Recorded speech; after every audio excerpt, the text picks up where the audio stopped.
Hello, welcome to Accountancy Insights. I'm Philippa Lamb with your monthly roundup of news for the accountancy profession. First up, why isn't the offering of tax advice a regulated profession? Tax expert Ray McCann thinks it should be, and fresh from delivering the annual Hardman Lecture, he's been telling reporter Mark Rowland just how much damage cowboy advisors can wreak on businesses and how he thinks they should be reined in. And with Christmas round the corner, Director of Regulatory Policy Sophie Wales will be joining us remotely. She'll have some do's and don'ts for festive office parties as the ICAEW Code of Ethics is revised to clarify what unprofessional behaviour looks like. Now, over to Mark Rowland, who caught tax expert Ray McCann fresh off the stage at Chartered Accountants Hall. As I said, among other issues, Ray used his Hardman Lecture to highlight cowboy tax advisors. This is Mark Rowland for Accountancy Insights, and I'm here with former HMRC Inspector, ex-Chartered Institute of Taxation President, and tax consultant Ray McCann, fresh from delivering the annual Hardman Lecture on the regulation of the tax profession. Ray, how do you feel it went? Well, I was pleased with how it went, Mark. I thought there was a good engagement from the audience, and I got all the points across that I wanted to. Obviously, to some extent, I was sketching out the issues in relation to it because it's just such a big topic. And there's just too much to cover in the time that was available. Overall, I was pleased with how it went. Obviously, people can't give financial advice without regulation, but they can give tax advice. How have we ended up there? I think it's historical. In the past, accountants in particular were held in much higher professional standing. And as a consequence of that, the government and nobody else probably thought that they should be subject to any regulation. And of course, chartered accountants have always been subject to regulation of their own, so the form of self-regulation that we had. So the need for wider government regulation, I think, is a new thing which has been caused really by the spread of tax schemes over the last 20 or so years. It seems like most people, when they're interacting with these advisors, these shadow advisors as you call them, are acting in good faith. Is that a fair statement? I think a lot of the time they're acting in good faith. Not always, but I think a lot of the time. And it depends on how you define good faith. Because too many of these schemes are such that it's difficult to see how anybody in good faith could really believe that it was legitimate, or at least wasn't something that HMRC would get really upset about and they were likely to end up in an HMRC investigation. But of course, so often they're told that it is benign and that the Revenue are aware of it and so on, and as a consequence of that, there's no need to worry about an HMRC investigation starting, and far too many believe it. I mean, some of the companies you mentioned, less tax for landlords, quick tax claims, they sound a bit like, Dodgy Dave, second-hand car dealers. How have this kind of ecosystem, how's this ecosystem kind of cropped up? And why do people fall for it when it seems like such an unbelievable scheme? I've always put it down to the fact that the lure of the tax reduction, either not paying any tax or they're paying a lot less tax than they would expect to pay, is just so great that in too many people it overcomes any sense of apprehension or risk that they might have. And you can see the people who are promoting these schemes, if you're calling your business less tax for whatever it is, landlords or anything else, there's a kind of brazenness to that. And it shows that they're just not expecting at all HMRC to turn up and show any interest in it.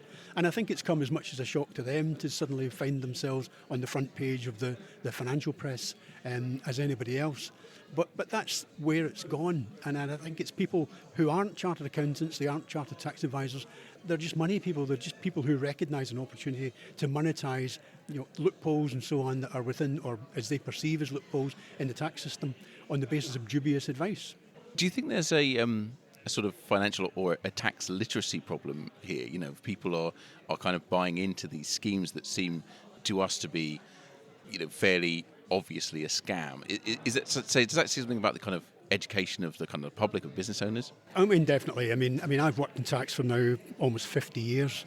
There's very few tax things that I would ever look at and not get some sense of that it was all just a little bit questionable.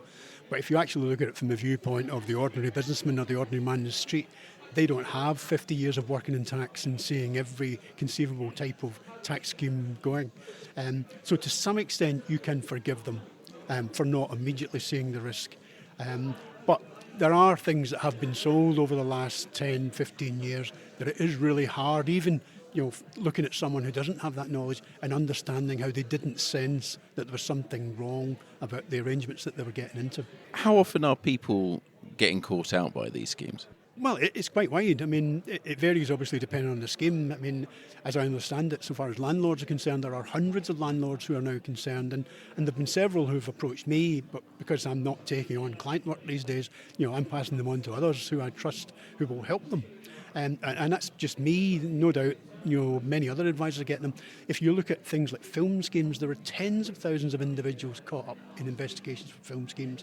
There's some 40,000, 50,000 people still involved in loan scheme that need to be resolved. So you talked a little bit about the government, the kind of their measures to sort of figure out this problem with tax regulation. There were a few options put on the table earlier this year. They've now been scrapped, as you mentioned.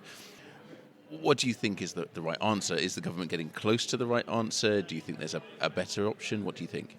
There's a bit of me thinks that the problem will resolve itself, that the environment will become so hot for the type of advisor, the shadow advisor as I described them, i.e. people who are not members of a professional body, who don't interact with HMRC but have a really meaningful bearing on what a taxpayer puts on their tax return. I kind of keep hoping that the environment will become so hot for that person that they exit the market because they just can't make any more money out of it. It doesn't seem to be completely happening yet.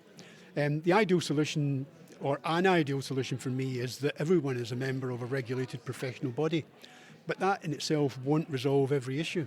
And I think the reason we haven't got there is simply because it won't resolve every issue, that from an HMRC perspective, I'm pretty certain if they thought it would, they'd throw their weight fully behind the idea that we should all be members of a professional body. Just one last question before I let you go. What are you hoping that tax professionals take away from your lecture tonight? The point that I tried to stress is that there's common interest between the profession and HMRC and government in terms of making sure that bad actors are not able to ply their wares to the detriment of the tax system as a whole and the inevitable detriment to their clients, as we've seen with landlords and loan scheme members and so on. And I want them to take away from that there is a solution that's there and that they shouldn't be frightened of it. And that if the more they engage with it, then the more likely that we'll end up with something that is palatable to even those members of the ICAEW, the CIOT, who are sceptical about the idea of more regulation. I've always maintained the view that combined with the ICAEW, the profession should be in the lead in finding solutions to the problem of unqualified tax advisors and particularly the shadow advisors. So I want them to take away that we have a vested interest. To some extent, their careers and their jobs could depend upon it. Because at some point, if it was to continue, the government might just come along and say, we've had enough, there's a regulatory system, and it just might not suit us at all, and it might make actually doing what we do. And for many of the people in the profession, they love their job, it might make them love it less. Thank you so much for your time, Ray. My pleasure, Mark.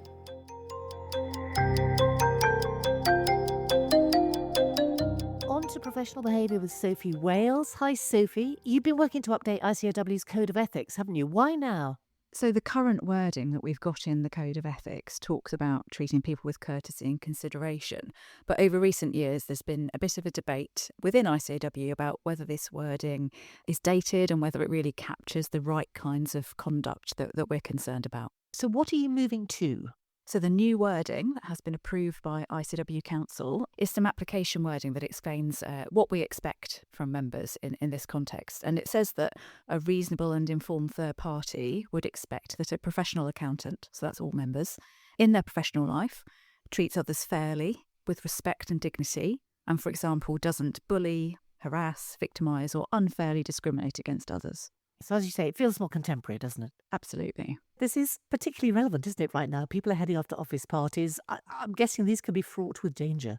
I think it's a tricky area, and we do receive complaints about conduct of members at office parties. What sort of things? I think where things perhaps come unstuck is that maybe people forget that if it's a work social event, it's still your professional life and there's still expectations about how you behave. And I think it can range in seriousness, but it can go as far as sort of sexual misconduct cases. Clearly that leads to issues for the member within their employer, but it's also a relevant issue for us as a regulator. It's this idea that just because you're off-site, you actually are, in a way, still at work, aren't you? And I think this new content and the guidance we're going to produce around it is going to bring people's attention to that. Your professional life is not just when you are sat at your desk doing some technical work. If you're with colleagues or with clients or representing the profession, then those expectations still apply to you in terms of your personal conduct. This brings me to social media, because comments, images that people might post, I mean, not just at parties, but generally, presumably they fall within the scope too. So they can do. I think social media is a really tricky one.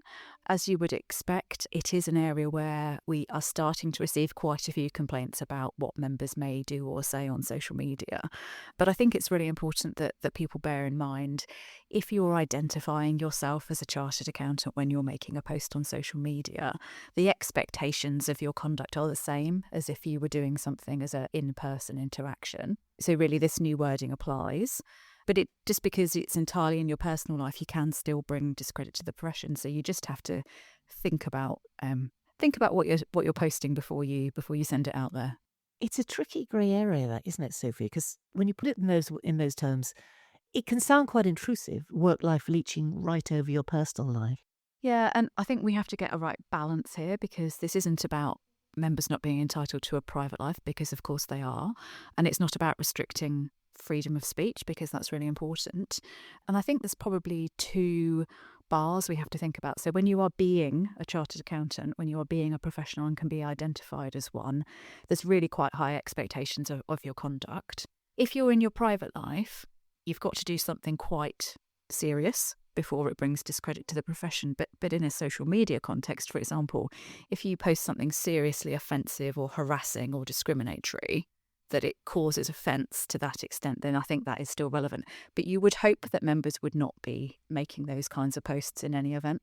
I'm guessing that clarifying unprofessional behaviour in this way, presumably you're also hoping that will make members feel perhaps more confident about reporting it when they see it. So not just their own behaviour, but the behaviour of others. Yeah, absolutely. So this new content sets our expectations of what we expect from members in terms of their professional conduct. And in making that clear, that should mean that members can identify concerns they have about unethical behaviour of others.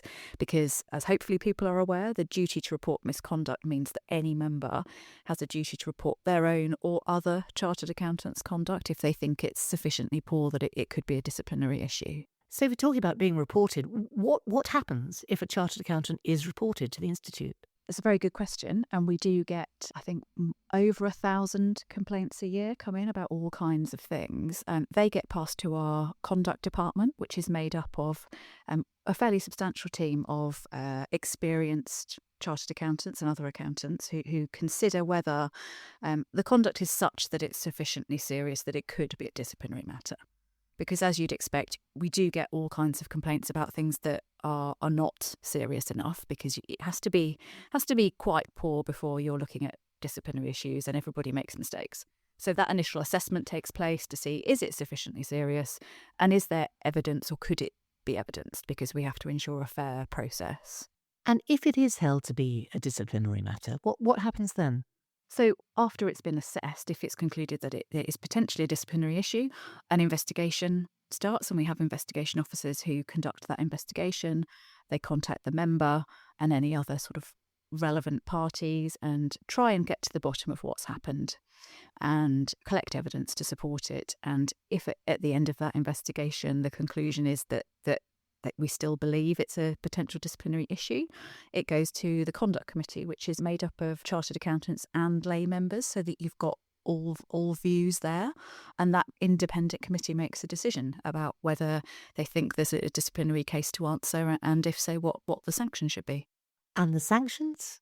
There's a whole range. So we have a document called the Guidance on Sanctions, which is available online, and that sets out for all types of issues what the potential starting point could be, because the committee deals with issues in quality of work, in all types of accountancy work, through to personal conduct issues. So for all things, it can range from no action, a caution, a reprimand, a severe reprimand, or in really serious cases, you can be looking at exclusion. But if that's the case, it goes to a full tribunal hearing where the member can attend in person, because clearly it's a very important decision at that point. makes it all more important that the level of behaviour that's expected is really understood. Yeah, absolutely. And I think other sectors have done this already. When we were doing this exercise to look at what the code should say, we've looked at other professions, other trade bodies, public sector bodies, and they tend to have something fairly similar to this. So it's really what society expects from a chartered accountant. We would hope that most members are behaving this way anyway, of course, but I think it's helpful to just clarify that this is the expectation. And when does this new wording come into effect, Sophie?